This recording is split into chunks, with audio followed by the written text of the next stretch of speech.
Permulaan dalam jahitan adalah mengenali peralatan jahitan dan cara menggunakannya. Seterusnya, jarum peniti pins dan juga jarum peniti pers. Jarum peniti ada dalam bekas, dalam plastik dan sebagainya. Kegunaan setiap jarum peniti dan pers bagi kain bergerak bila kita nak potong, ke untuk pelekat poket dan sebagainya. Seterusnya, jarum mesin industri iaitu DP dan DB. Ini adalah contoh mesin industri. Mesin industri ada banyak jenama. Semua mesin industri sama, cuma berbeza jenama. Seterusnya, jarum mesin lama jenama singa. Masa dulu kita gatih je. Sekarang ni dah ada motor, jadi boleh tekan je, tak perlu nak gatih-gatih lagi. Yang ini jarum DC iaitu jarum mesin jahit tepi. Seterusnya, pengeras kain ataupun vacuum sesuai dijahit pada pinggang. Biasanya vacuum digunakan campur vacuum dengan getah dijahit pada pinggang. Tujuannya campur pinggang keras dengan getah, bila pakai dapat sorok lemak-lemak yang ada di perut. Seterusnya, yang ini kain keras yang bergam sesuai dijahit pulang baju Melayu, kolor baju Melayu, kaf, kolor baju kemeja, penutup poket, pacak dan lain-lain lagi. Yang ini kain keras tidak ada gam sesuai dijahit pada pinggang seluar. Sama ada pinggang seluar Melayu, selek dan lain-lain lagi. Yang ini kain gam nipis, biasanya digunakan sebagai pelapik nak jahit poket tebuk, ke dijahit sebagai pelapik leher dan lain-lain lagi.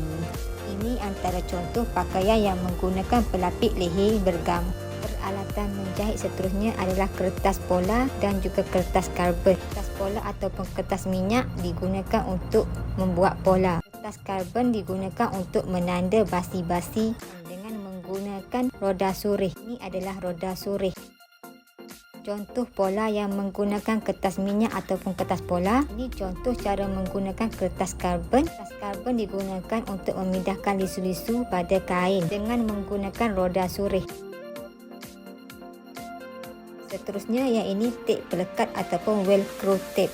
Biasanya tip pelekat ini dijahit pada kasut, pada beg, pada baju sejuk dan lain-lain lagi. Seterusnya, tip lansir. Tip lansir yang ini menggunakan penyangkut. Ini contoh lansir yang menggunakan tip lansir yang jenis ada sangkut. Yang ini tip lansir yang jenis berlubang. Tip lansir pun mempunyai berbagai fashion. Ini contoh tip lansir yang menggunakan tip lansir yang berlubang.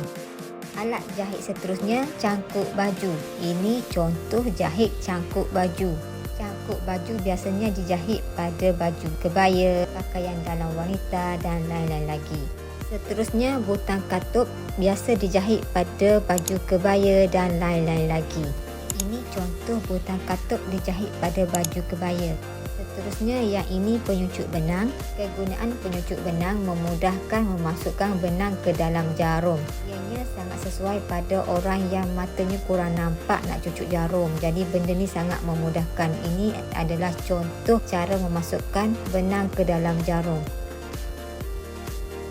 Yang ini namanya jidal, sesuai digunakan ketika menyembak pakaian. Tujuannya supaya jarum tidak terkena tangan. Bestnya guna jidal adalah untuk keselamatan supaya tangan tidak terluka.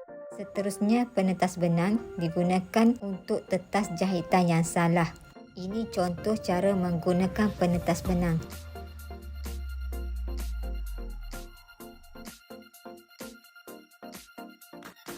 Seterusnya, tali barut sesuai dijahit pada barut perut baby. Yang ini tali enci ataupun pita ukur, gunakan untuk mengukur pakaian, mengukur badan dan lain-lain lagi.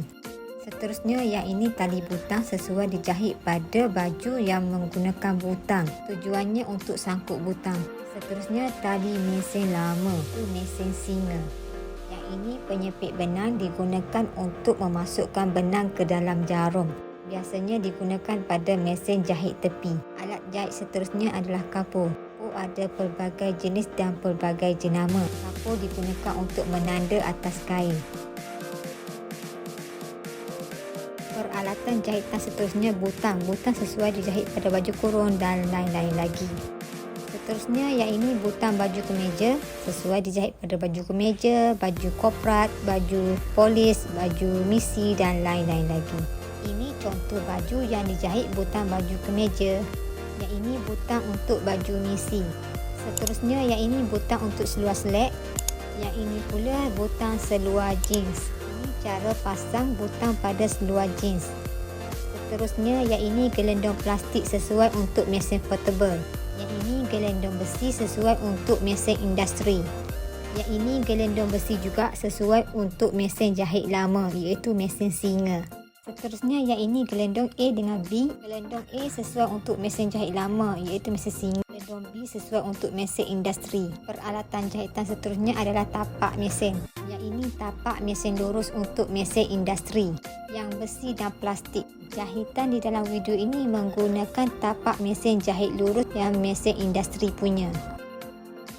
Yang ini tapak mesin jahit lurus untuk mesin portable. Yang ini tapak zip sembunyi untuk mesin industri dan juga mesin lama. Perbezaannya adalah tinggi dan rendah. Tapak zip sembunyi ataupun zip sorok digunakan untuk menjahit zip sembunyi.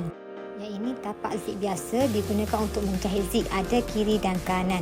Yang ini tapak kedut untuk menjahit kedutan di baju jadikan fashion. Yang ini tapak keling untuk jahit baby seam. Banyak jenis dan design. Ini contoh dan baby seam. Yang ini adalah minyak mesin. Minyak mesinnya kecil dan besar sesuai untuk semua jenis mesin. Okey, sampai di sini dulu. Sebarang pertanyaan boleh komen dan nak belajar lagi korang boleh subscribe, like and share.